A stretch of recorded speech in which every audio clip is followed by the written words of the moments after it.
Kirk Cousins returns to where his NFL career kicked off in a big game against the Washington Commanders. We'll break down that game right after this.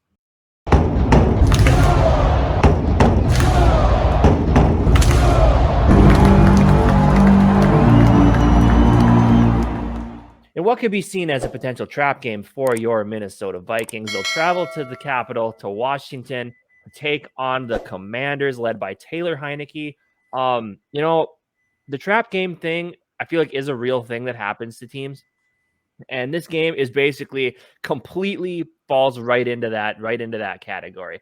Coming off a win at home, you got a big game against a big team next week in the Buffalo Bills. The Commanders, yes, they're on a 3-game winning streak, but nobody really believes in them at this point.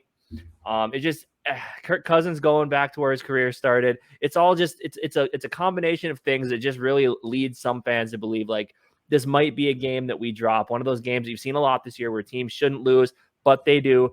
But you know what? I have a lot of confidence in this team. I have a lot of confidence in Kevin O'Connell and just the way that the teams talk right now about how just like, we're winning, but we're not where we should be yet. That's what really leads me to believe. Plus, with the culture we've talked about that Kevin O'Connell's brought here, it really leads me to believe that this team isn't going to take Washington lightly, and it's not going to be a typical trap game scenario. I think we'll end up going in there. I think we'll win. What are your thoughts? Yeah, I definitely think we're going to win. We're the better team, and obviously you're talking about a trap game, which obviously is, us overthinking it or being overconfident and coming in and playing too loose or too light, I guess.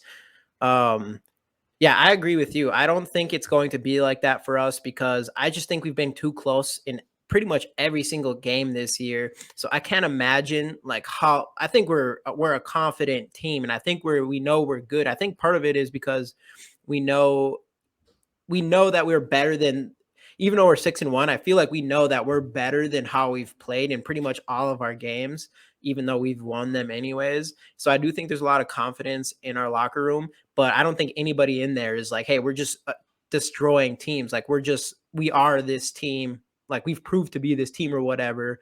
And I also, we're not getting the media attention. Honestly, we're still kind of getting disrespected for a 6-1 team. And I think if anything, I think 100% for a 6-1 team, we have a chip on our shoulder. And I think if you go into this game, I don't think we think we're going to walk in this game. I think we're still looking for, as a team, a game where we absolutely destroy somebody. Obviously, us, our fan base, me and you, and I think our team, our coaches, I think we want to go against a team that's not that good and really beat them. And in my opinion, I think that's how we're going to approach this game, is we're going to look for a game that we do well throughout the entire thing. And, we don't let them catch back up. And I think we really want that because because I think that's the reason why the media doesn't pay enough attention to us, is because we haven't shown that yet. And I think that's kind of part of the chip on our shoulder. And that's why I think in this game, like I said, every game pretty much I think we're coming and this is going to be our most complete game against a not very good team. And I don't think it is going to be, I don't know if it's going to be like we're going to destroy them, but I think this is going to be our first game of the year where we kind of take the lead and we keep it and we don't let it get super close again. At least that's what I hope so. But I just feel like that's what I feel like our team feels like they need. I don't think they're going into this like we're the way better team. Right. Yeah. Well, yeah. I think you're 100% right with that. It's all about just not taking them lightly. That's the name of the game, because every team can beat every other team in the NFL. We've seen it happen. Well, maybe not every team, but you know what I mean. Yeah. So you know what? For this game, right. we wanted to get into this, break down a few key matchups. So let's get right into that, huh? Yep. All right. So the first big one that we wanted to talk about, and I mentioned it in the precursor of the video here, is Kirky Boy is going back home. Well, home.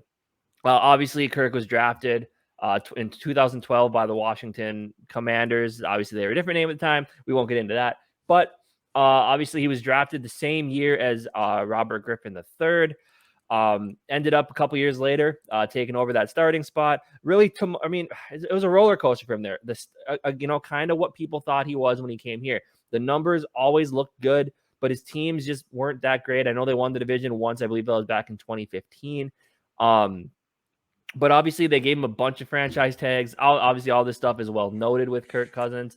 and then he ended up being a quarterback in Minnesota. And Right. now he's leading. Everybody always said, like, Kirk Cousins, can he win? And this year the stats don't look that great, but he's proving his team's 6-1. He's helping us win football games, and that's huge. I'm curious to see how he's going to play in Washington. If he's going to get Yeah. any sort of, he doesn't seem like the type that's going to get shaken by the fact that he's going back to where his whole career started. But Right. my biggest thing is I want to see how the fans react, because I think the fan base there, and maybe we'll get some comments in the comment section here in this video. I think the fan base there is very much the same as it is here, where half of it's like, he put up good stats. He's a good dude. He's not going to embarrass your team. He'll help you win some games. He's not elite, but he's very, very good, and he can lead the team well. And there's half the fan base that says, no, this guy's awful. Thank God you guys have him. I don't know if they'd say that right now with how their Yeah. quarterback position has gone since then. But obviously, Washington has some challenges along that defense. Their pass rush is always good. I don't think Chase Young will be back yet. He's returning to practice, but I don't think he's going to be back this week. But obviously, as we've seen, teams have put up points on this Washington team. So I don't know. And they're getting sold. So maybe Dan Snyder is finally going to sell the team. Maybe we'll see if that helps him at all. But I'm excited to see how Kirk plays against his former squad, and I think he's going to play well. Yeah, I do think you were correct when, about like the fan base from Washington when he was there, probably half and half. One difference is the primetime thing. He has actually been a little bit better, definitely better primetime for us, but still not the greatest. But one big difference is he was not known as a guy who would come in the last, like, a 2-minute quarterback at the end of the game that wins 2 games. Since he's been here, actually specifically in the last 2 years, and especially this year, he's kind of been that guy for us. And I know that he doesn't play great in prime time, but he is someone that I think when he does have a chip on his shoulder, I guess, or something to prove, like to prove someone wrong, or I think he does step up in those kinds of situations. And I think this is like playing his old, for instance, just playing his old team that traded him and stuff. I think he's that guy that will step up in this game against his own team, especially since it's a noon game and it's not a primetime game. Then I'd be a little bit more worried. But sorry, Kirk Cousins. I still need to see those primetime wins and the big spotlight wins to be completely convinced. But I do think he is a guy that will win against his old team type of player. And I mean, he's got a fantastic new weapon. I don't even think we've mentioned that one yet since we've been starting this video, in TJ Hawkinson. Obviously, we released video on that earlier this week. But I mean, you're bringing a big-bodied tight end, top 5 tight end, in my opinion, no questions, to this team, and he has a brand new weapon to use against, his old team. And I think he's going to step up, and I think our offense is going to step up in this game with him and Dalvin Cook in the run game. They don't have the best run defense, and I think we're going to see a good offensive performance this week again. So. Okay. Cool. Yeah, I mean, for sure. As we've seen with Kirk, run the ball, keep him clean, and he'll make the throws he needs to make, especially against a defense that isn't all that fantastic. But the big thing is, like we mentioned earlier, the pass rush. So if he can stay clean, I think he'll put up some good numbers against his former squad there in Washington. And that's a good point. I mean, our offensive line still needs to step up. So yeah, for sure. Ed Ingram has had up and down rookie year so far, but mostly down. Yeah. I mean, it's his rookie year, but we have to see it. The rest of our offensive line has been pretty solid, though, especially Dares specifically, and Brian O'Neill's still a little bit down, but he's also on the side. That's one thing we were talking about. Brian O'Neill's like, oh, you're not used to seeing him kind of have these struggles, but he is on the side with Ed Ingram, who's been less than desirable so far this season. Yeah. So. Sure. Yep. Moving on to our second key matchup here, you have Zadarius Smith versus Taylor Heineke. Sort of Zadarius Smith versus the Washington offensive line. Now, Taylor Heineke, got to give the guy a lot of credit. I really liked him when he was here in Minnesota. You saw the grit that he plays with, the kind of underdog mentality. Kicks doors. But like you see the underdog mentality with the guy. You saw it when he was here. And you've seen it, they've tried other quarterbacks, but every time they go back to Heineke, it just feels like that team is given just an extra boost. Yeah. So really like the way Taylor Heineke plays. I think grit is the word to describe this guy. But he's up. I would say like an upper level backup quarterback. So if Zadarius Smith, who had 3 sacks last week, as well as Daniil Hunter, Delvin Tomlinson might miss this game. Patrick Jones, DJ Wanham, Harrison Phillips, the crew, get a little bit of pressure on the guy, and you can force him into making some bad decisions. I know he even threw a terrible interception in the first half last week in their game. So, and that's going to be the key, is just getting pressure on him and not allowing him to beat you down the field. As we've seen with our defense, we play incredibly soft. We'll get into more of that type of matchup in our next, or that matchup in our next one here. We'll talk about this one a little bit longer. Mm-hmm. But it's just force him into making some bad decisions, get in his face, and he'll fall, whatever. He'll check down to his running backs. So that's the big thing, is just keep putting pressure on a guy who's not a full-fledged starter. And that's definitely how the defense is going to have to change things, because we've seen what this defense has done in the past. They allow receivers way too much room in front of them. So Zadarius Smith needs to get there, and he needs to get there quick. Yeah, Zadarius Smith is on fire right now. 3 sacks last week, two sacks the game before. Obviously, he had the bye week. So he has 5 sacks in the last 2 games. And, man, you can just see there's fire in him. The momentum is there for him. And I think he's going to continue to wreak havoc. And I think he is going to do it again against Washington's offensive line, who has a 60.7 PFF grade. So they have not been very good so far this season, which is actually 25th in the NFL. So I think this is a week that we can absolutely get to the quarterback. And it's a guy, like you said, that he's, I think he's a high level backup. I think that's fair to say. And you could say, I mean, at this point, you could say like maybe he should be a starter, but he isn't going to be like a superstar or nothing Right. like that, So I'm not worried, and I'm not worried about his legs. I mean, he's someone that can, get some rushing yards, but you don't see it a lot from him. So I don't think we have to worry about, him escaping the pocket on us like we had to worry about Kyler Murray and some of these other guys that make me worry a little bit more. So I think we're going to have a heyday on that part of this game. And we already know when our defense can get to the quarterback and create pressure, that's when our defense looks really good. Like our 2 worst defensive games of the year, we had no pass rush. By the 3rd week into the NFL, we had the second least amount of blitzes. And I don't know for sure, I haven't checked the stats, but I'm guessing that has gone up in recent weeks, and our defense has also improved in recent weeks. So I see that continuing to go.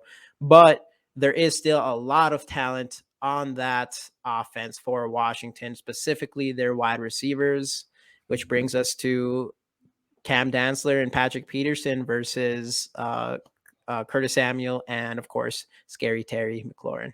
What do you think? Yeah, for sure. As we saw last week, Peterson had some big plays, but they allowed DeAndre Hopkins to rack up a ton of yards. But I mean, Terry McLaurin's very good. I don't put him on the same tier as a guy like DeAndre Hopkins. So I think this is going to be a big matchup. And Curtis Samuel, of course, he's also a very solid receiver. He's a very good number 2 receiver. He's showing it here in Washington as well, back when he played with Carolina. And this was kind of the hand in hand with the other thing. Get pressure on Heineke, because if you allow him time, he has weapons downfield he can get the ball to, or he can check it down to 2 very talented backs. It almost feels like last year, Antonio Gibson was like their workhorse. They wanted him to be. Right. And J.D. McKissick was kind of like their change of pace / pass catching back. Now they changed that to where Brian Robinson is their main guy, and now they're using Antonio Gibson in the passing game, which is really weird, but helps my fantasy team, which is nice. But like you said, there's a ton of offensive weapons on this team that you need to watch out for. And we have to worry about the rookie Jahad Dotson. Yeah, I was thinking I had him and someone else confused. Yeah, Jahad Dotson, he's been injured and he hasn't practiced up till this point in the week. So we don't know if he's going to play or not. He's missed like 3 games or something like that. I have him on my fantasy team too. So we might not see him, which would make things easier, because so far since he's been a red zone beast. I don't think he's played with Taylor Heineke or whatever yet, but so that's something to worry about as well. But I think this game really is going to come down to us. I think our offense is going to have a really good game this week. And I think our pass rush is going to be there. And I think our main goal in this game, in my opinion, is going to be stop these 2 wide receivers. And if we can do that, I just don't see how we can lose this game. I don't think it's the most important aspect of this game probably, but I just think that if that does happen, I don't see how they can win if we clamp those guys. So. Yeah. For sure. So, I mean, looking at these matchups, there is things to worry about with Washington, but there's also a reason why no one really saw them going anywhere this year, and why they're 500 at this point. Give them credit, 500 for what people thought this team was going to be and how it started out is actually pretty solid. But at the same time, I do think this is definitely a winnable game, a game that I think the Vikings will win, a game they should win. But really, just the big thing is protect Kirk, and then as we talked about, watch out. Don't let Taylor Heineke get comfortable, and watch out for McLaurin, Curtis Samuel, and their running backs. You do those things, you should be able to come out with a win in this game in Washington, in a hostile environment. Washington fans are very passionate, so it'll be a fun one. I think it's going to be a really fun game. I think Washington, like I said, presents us with a good amount of challenges. So I'm excited to see how this game ends up. Speaking of how this game will end up, what are your thoughts on score predictions? Score predictions. We'll do player predictions and score predictions. I'll start with score predictions. I'm gonna say I think this is going to. I do say it like all the time. I know, but I do think we're gonna win 28-17. I think this is going to be the first game. I know people think it could be a trap game. We have to take this team seriously, and I think we will. I don't see how in the world at this point, even at 6-1, we feel like we can't take teams seriously when we've came close to losing to a bunch of not very good teams. And I think that's exactly what we're going to do. And we're going to come in and actually with the chip on our shoulder that we want to have the most complete game and win this the way we should with how much better talent we have compared to them and all that stuff. So I think we're going to win handily. I think it's going to be 28-17, but I think it's going to be a non-stressful 28-17. And then I'll let you do the score predictions and then we'll go into player. All right. Sounds good. So I know I said until I see it, I'm never going to predict a blowout-ish win for the Vikings. I'm doing it. Kirk Cousins is going to go back home. Kirk Cousins is going to dominate. Minnesota Vikings win 34-24. As you said, non-stressful. I think this is going to be the game where they put it all together. I think they're going to get themselves hyped and rolling heading into Buffalo against the Buffalo Bills. Look at me. I am already looking forward to next week. Just with the way Kevin O'Connell coaches, I think they're going to go into this game not overlooking them. And like I said, I think they're going to have a really good game. And I'm doing it against my better wishes. I'm doing it. I'm predicting a 2-score win for the Minnesota Vikings. Hey, let's go. He said he wasn't going to do it until he sees it, but he's doing it. I believe it. I'm doing it. Yes, which kind of goes hand in hand. I feel like we're both thinking the same way player here. So I'm going to let you go, and I'm going to see if I agree. No, I want you to go first, actually, because I think I know what player you're. Wait, I don't know. I'm going with the boy Kirk Cousins. I think he's going to come. That's what I wanted you to do. 300+ yards, 3 touchdowns. He's gonna walk. Here's what he's gonna do. He's going to chuck one to JJ. He's going to run up. He's going to run into JJ. He's going to gritty to JJ, give him a chest bump, walk to the stands, and yell, "You like that," 4 times, and then run back to the sidelines all awkwardly. That's what Kirk Cousins is going to do. Or he's going to do that after a rushing touchdown. One of the two. I don't know what. Speaking of which, how did it take us to the end of the video before we mentioned you like that? I don't know how that happened. Yeah, true that. You like that. You like that. That's what it is now, and that's what they're going to hear for sure. Yeah, you picked Kirk Cousins. I'm going to pick the guys that someone has to receive some of this over 300 yards. And I'm going to start with the new incomer beast, top 5 tight end, TJ Hawkinson. I think he's going to come in with at least 4 receptions, at least 50 yards, and I think he's going to get a touchdown. And I think because of his presence, he's going to open up this offense for no other than JJ Jetta. Justin Jefferson, I think he's going to come in here and have over 170 yards. Hopefully he gets a touchdown, but I think he's going to have over 170 yards. I think this is going to be a big Justin Jefferson game, and I think it all is going to start from the immediate impact that Hawkinson makes to this offense. And Kirk Cousins obviously coming and beating the shit off his old team. Yeah, let's hope so. We want to know your guys' score predictions. Drop those down in the comments for us, and we'll see you guys on Sunday breaking down this game. Skol Vikes.